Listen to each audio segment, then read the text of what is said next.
ನಮಸ್ಕಾರ ಸ್ನೇಹಿತರೆ. ಭಗತ್ ಸಿಂಗ್ ಎಂದೊಡನೆ ಆಗುವ ರೋಮಾಂಚನ ನಿಜಕ್ಕೂ ವರ್ಣಿಸಲು ಸಾಧ್ಯವೇ ಇಲ್ಲ.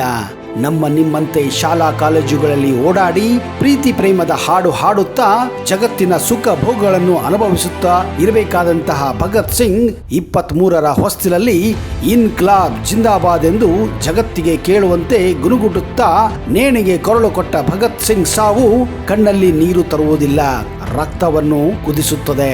ಅಳುವ ಧ್ವನಿ ಕೇಳುವುದಿಲ್ಲ, ಘೋಷಣೆಗಳ ಮೊಳಗು ಪ್ರತಿಧ್ವನಿಸುತ್ತದೆ. ಮನಸ್ಸಿಗೆ ಅಳುಕು ಆವರಿಸುವುದಿಲ್ಲ, ಪ್ರತಿಭಟಿಸುವ ಕೆಚ್ಚು ಉಕ್ಕಿಸುತ್ತದೆ. ಸ್ನೇಹಿತರೆ, ಭಗತ್ ಸಿಂಗ್ ನಮ್ಮೊಂದಿಗಿಲ್ಲ ಎನ್ನಿಸುತ್ತಿಲ್ಲ. ಪ್ರತಿ ಕ್ಷಣ ನಮ್ಮೊಳಗೆ ಹುಟ್ಟಿ ಬರುವ ಅನುಭವವಾಗುತ್ತದೆ.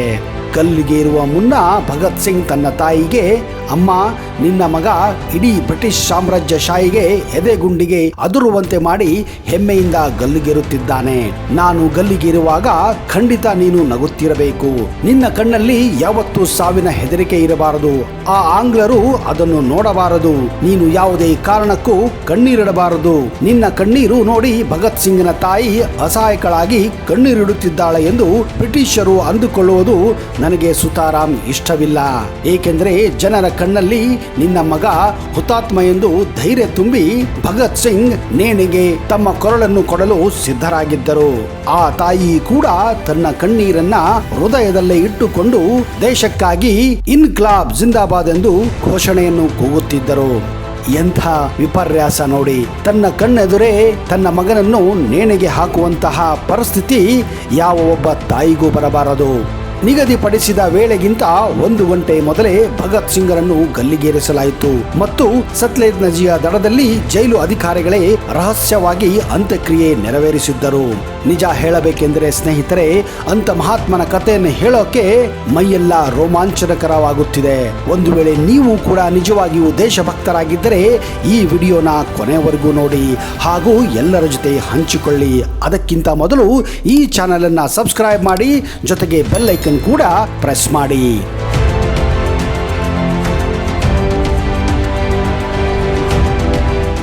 ಸ್ನೇಹಿತರೆ, ಭಗತ್ ಸಿಂಗ್ ಪರ ವಕೀಲ ಪ್ರಾಣನಾಥ್ ಮೆಹ್ತಾ ಕೊನೆಯದಾಗಿ ಭೇಟಿಯಾಗುತ್ತಾರೆ.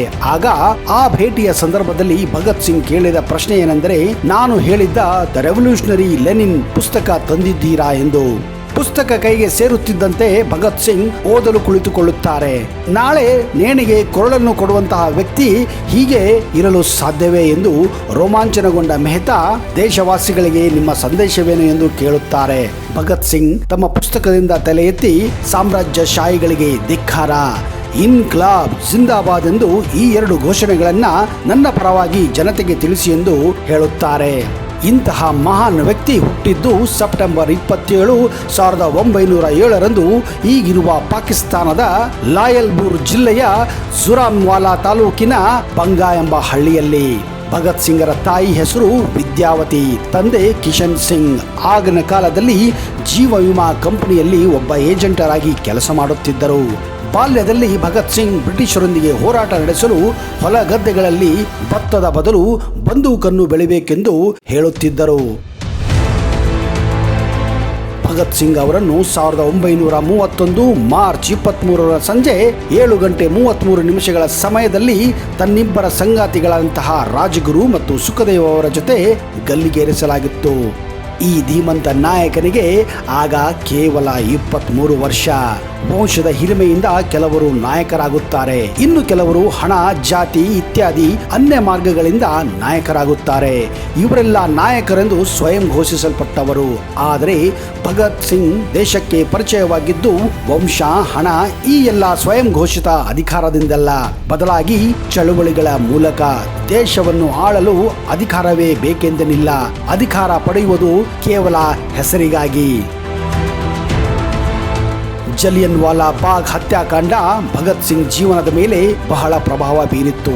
ಆಗ ಭಗತ್ ಸಿಂಗ್ ಕೇವಲ 12 ವರ್ಷದ ಬಾಲಕ. ಹತ್ಯಾಕಾಂಡವಾದ ಸ್ಥಳಕ್ಕೆ ಹೋಗಿ ಅಲ್ಲಿ ರಕ್ತದ ಮಡುವಿನಲ್ಲಿ ಬಿದ್ದು ಪ್ರಾಣ ಕಳೆದುಕೊಂಡಿದ್ದವರನ್ನು ಕಂಡು ದುಃಖಿತನಾಗಿ ಅಲ್ಲಿಂದ ಮಣ್ಣನ್ನು ತಂದು ಪಾತ್ರೆಯಲ್ಲಿ ಸಂಗ್ರಹಿಸಿಟ್ಟಿದ್ದರು. ಬ್ರಿಟಿಷರಿಗೆ ತಕ್ಕ ಪಾಠ ಕಲಿಸುತ್ತೇನೆಂದು ಅಲ್ಲಿಯೇ ಸಂಕಲ್ಪ ಕೂಡ ಮಾಡಿದ್ದರು. ಮನೆಯಲ್ಲಿ ಮದುವೆ ಮಾಡಿಸಲು ಹುಡುಗಿ ಹುಡುಕುತ್ತಿದ್ದಾರೆ ಎಂದು ಗೊತ್ತಾದಾಗ ಭಗತ್ ಸಿಂಗ್ ಮನೆ ಬಿಟ್ಟು ಓಡಿ ಹೋಗುತ್ತಾರೆ. ಮದುವೆಯಲ್ಲಿ ಅವರಿಗೆ ಆಸಕ್ತಿ ಇರಲಿಲ್ಲ. ಮನೆ ಬಿಟ್ಟು ಹೋಗುವಾಗ ಒಂದು ಬರಹ ಬರೆದು, ನನ್ನ ಜೀವನ ದೇಶದ ಸ್ವಾತಂತ್ರ್ಯಕ್ಕಾಗಿ, ಮಾನವೀಯ ಕೆಲಸಗಳಿಗೆ ಸೀಮಿತ ಎಂದು ಬರೆದು ಕಾನ್ಪುರಕ್ಕೆ ಓಡಿ ಹೋಗಿದ್ದರು. ಭಗತ್ ಸಿಂಗ್ ಮೂಲತಃ ಒಬ್ಬ ನಾಟಕಗಾರ ಎಂಬುದು ಬಹುತೇಕ ಜನರಿಗೆ ಗೊತ್ತೇ ಇಲ್ಲ.